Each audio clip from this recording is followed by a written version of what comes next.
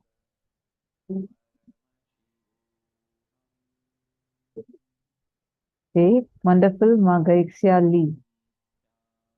Margaixia Lee, sorry, is that the right way? Am I pronouncing your name right? Gaixia Lee, or is it Guixia Lee?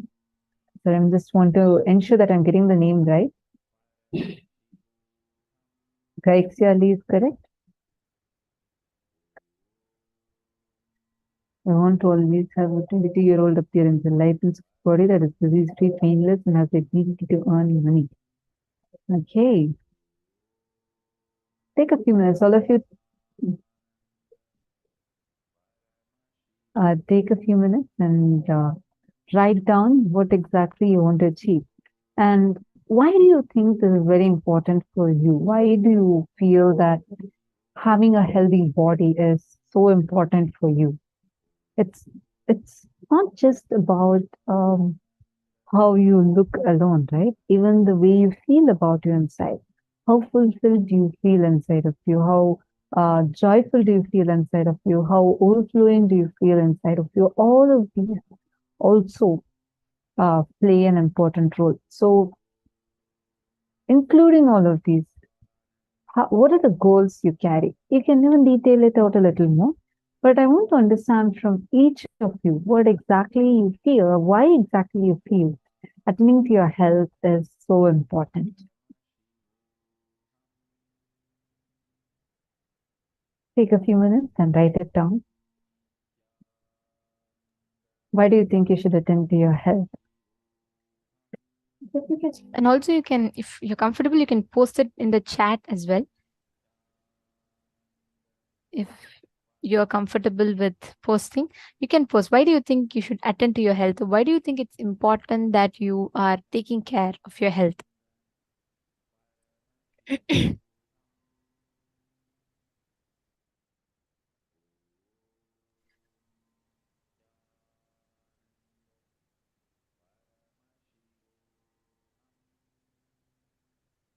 See, you all should know something. When, especially in today's darshan, right, when we are going to be having the initiation to heal, all of our body has like an innate potential to heal ourselves. Each of our bodies have the ability to heal, transform ourselves. That's why when you get a wound, automatically your whole wound heals and it settles. Each of us have this as an innate potential in us. What happens is, in the due course of time, we all tend to forget, we all tend to lose that connect, and we all tend to just like suffer with the body issues that we have, and we just give up. That is why Swamiji, when Swamiji heals us, right, he awakens us to our own highest potential of being able to heal our body, the innate ability of our body to heal itself. And that is why this initiation today is going to be healing you from all the problems, because Swamiji literally awakens your ability to heal yourself. Every one of us that are here for experiencing the awakening of Kundalini, the innate energy in us, which will lead us to heal the energy, heal all the gaps in our system. We're going to be doing a very short, a very, very beautiful and powerful Kriya now.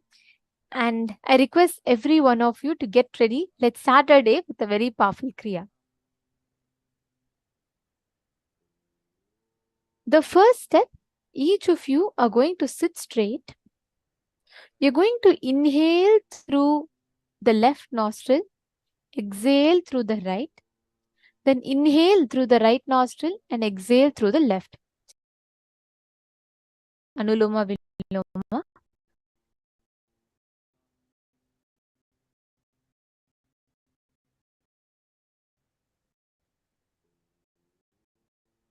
All of you can see, and for all of you, inhaling through the left nostril, nostril, then inhale through your right nostril. Hold your breath. and exhale through your left nostril. It's a simple step. Let's do this 11 times. Please start.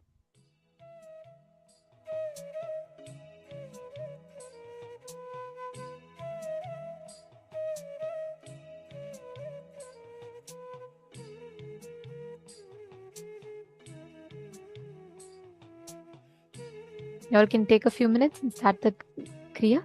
Inhale through your left nostril. Hold your breath. Please sit straight. Do not hunch and sit. When you are sitting for Kriya, especially, always sit straight.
we're going to be entering into the second step of the process. The second step of the process is Bhastrika. Means you pull your lower abdomen in and up and you will exhale. So you're going to be forcefully breathing out. You will be exhaling forcefully. Do this 21 times. Just all you need to focus. You can put your hands on your stomach and breathe in. Inhale and you're going to exhale. So automatically just focus on exhaling, nothing else. Automatically the rest of the process will follow.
Now, in the next step, inhale as slowly as possible.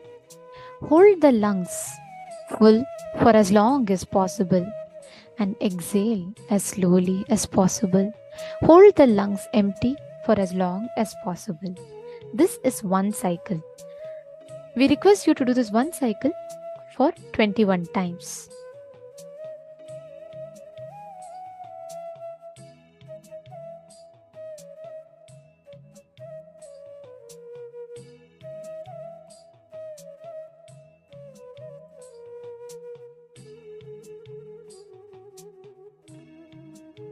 Please do this step.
Now, you need to lock your hands and the senses, thumbs on ears, index and middle finger on the eyes, ring finger on the nostrils, little finger on the lips.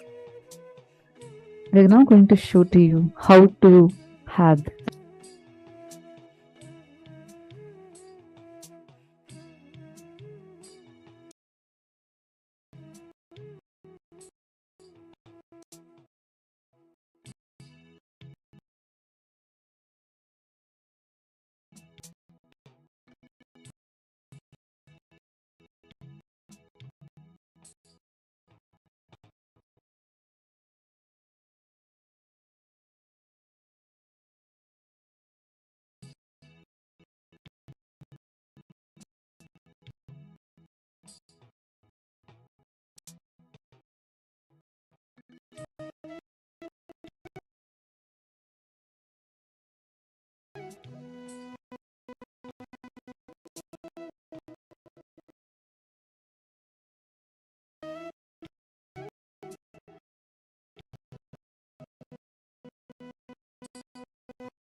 you can breathe out,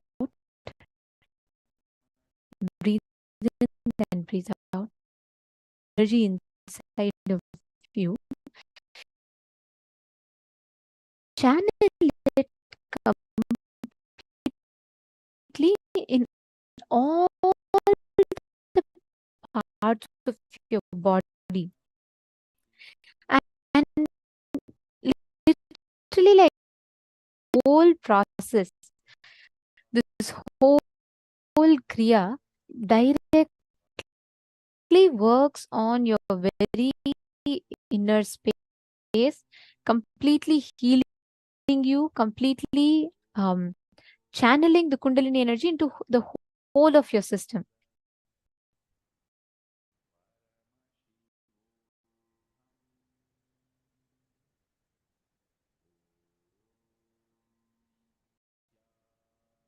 Beautiful. Okay. Now we're all entering into the power body scanning today. That all of us are going to be manifesting. Let's all get into the manifest.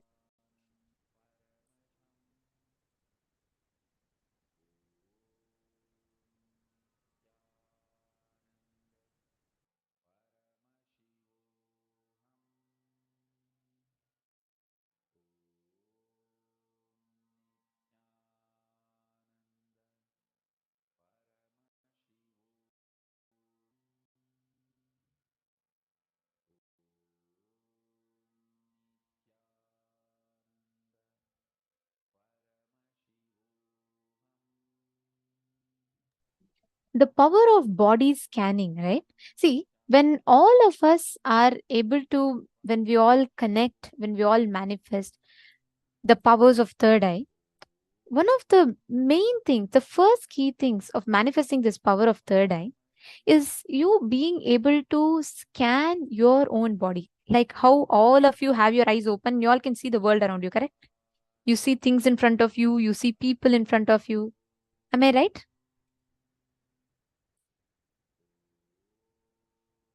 Now, with this power, with your eyes closed, you can see the exact same thing that you can see with your eyes opened. Third eye is not just seeing what you can see with your eyes open, with your eyes closed. It is penetrating even beyond than what you can see with your eyes open, with your eyes closed.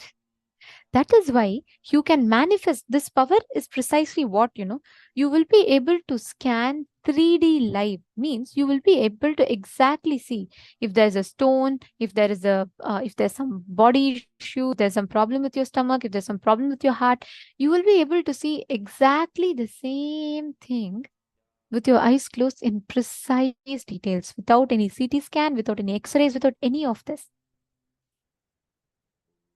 Getting it? That is the power that all of us are going to be manifesting today. That is the power of body scanning. Actually, you all should know there are tons of researches, tons of things that has established how precisely our ancestors were aware of this science. I'll show you all one example. This pictures that you're all seeing here is the photos from the Tiruperandurai temple in Tamil Nadu. You all can see thousands of years before any kind of CT scan, any kind of X-ray or any modern equipments being available, this temple dates back to at least 500 or at least 6 centuries ago. Understand, this temple precisely describes the process of how a child is born, the formation of fetus, how the fetus evolves into a baby, and how the baby is born, how the sperm enters into the egg. The whole process precisely is carved on the walls of this temple. They didn't have any kind of modern equipments. They didn't have some machines to scan. They didn't have any of this. How did they do it? They had the power of third eye. They could see precisely what is happening in another being. They could precisely see what is happening, and they were able to scan the details. They were able to tell all the details clearly to us. You all can see here in the picture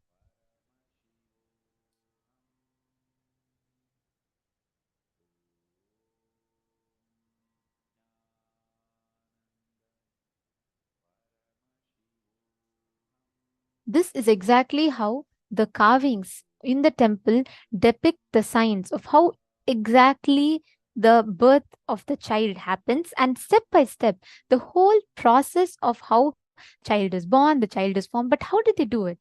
They did not have any of these modern equipments that are available. This shows how advanced we were. This is just one example. Actually, I can give you tons of examples: field of dentistry, fields of architecture, fields of being able to, whether it is incubation, all of these, we were so advanced, much advanced than the modern science. Now, this is the exact power that we are going to be manifesting today.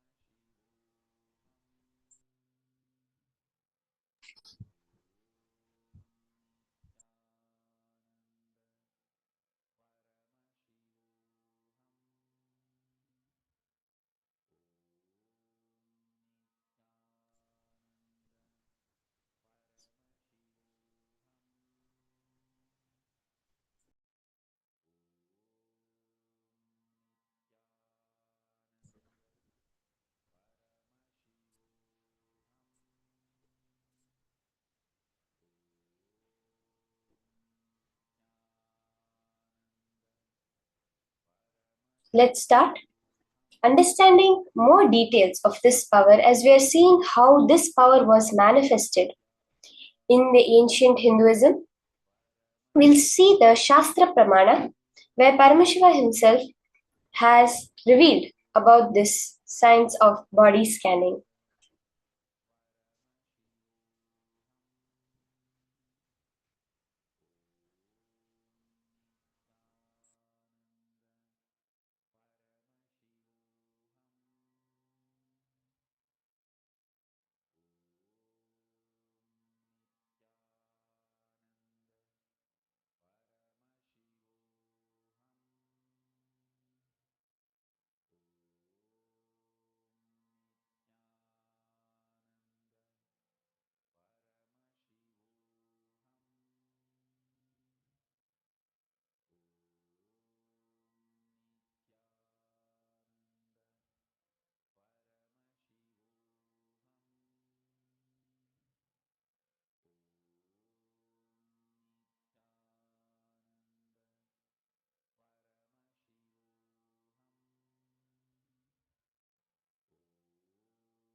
Now, we request all the participants, every one of you, take a few minutes. We're all going to be understanding the exact science of body scanning. Okay. So, what we're going to be doing, we are going to be able to scan another person, identify what exactly is the problem in another person's body. Okay. So, I apologize for the technical glitch. Looks like some of you lost the audio in between. So, we are going to be repeating the points for all of you.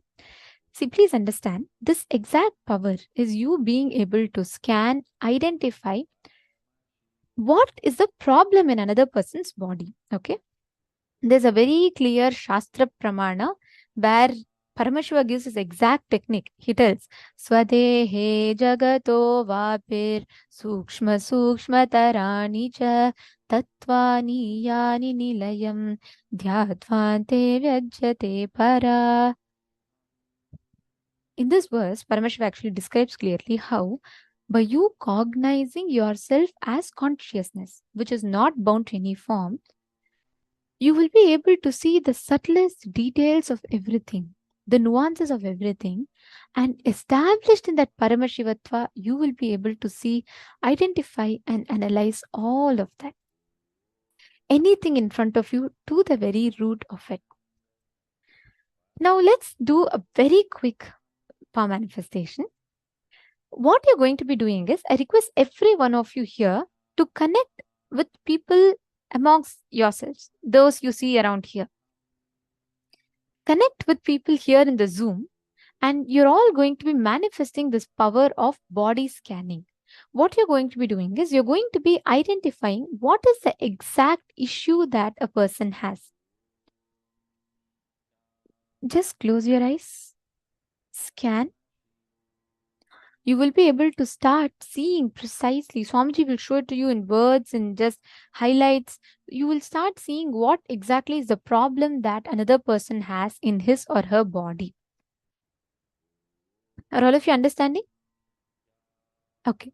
Now, I have temporarily disabled the ability for all of you to see each other. So, you all can connect with each other in the Zoom. Just see the other person in the Zoom and you all can manifest this with them. Okay. Ask them, request their consent. Like, for example, Ma Chingho can connect with Ma Sally Chen. Ma Ning can connect with Ma Naresha. Each of you can connect with another partner amongst yourself. Request the consent of the partner. And scan, identify the problem that they have. You will be able to clearly see. Sometimes you'll see it as red highlights in certain parts. Ask them, do you have some problem here? This is what I'm seeing through the third eye. For this, you're all only going to do it with people amongst yourself here. Let us all start the manifestation. Come on, please connect. Connect with your partners.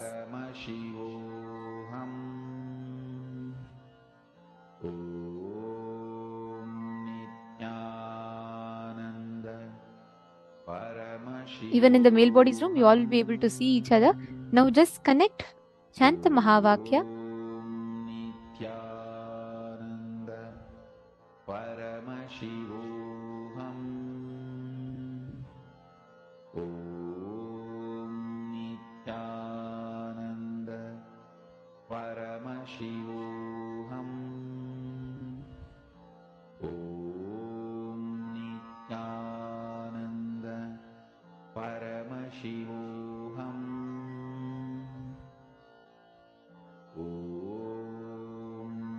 Nithyananda Paramashivam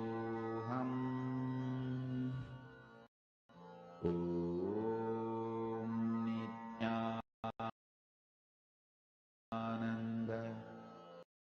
Paramashivam Om Nithyananda Paramashivam Om Nithyananda Paramashivam Om Nithyananda Paramashivam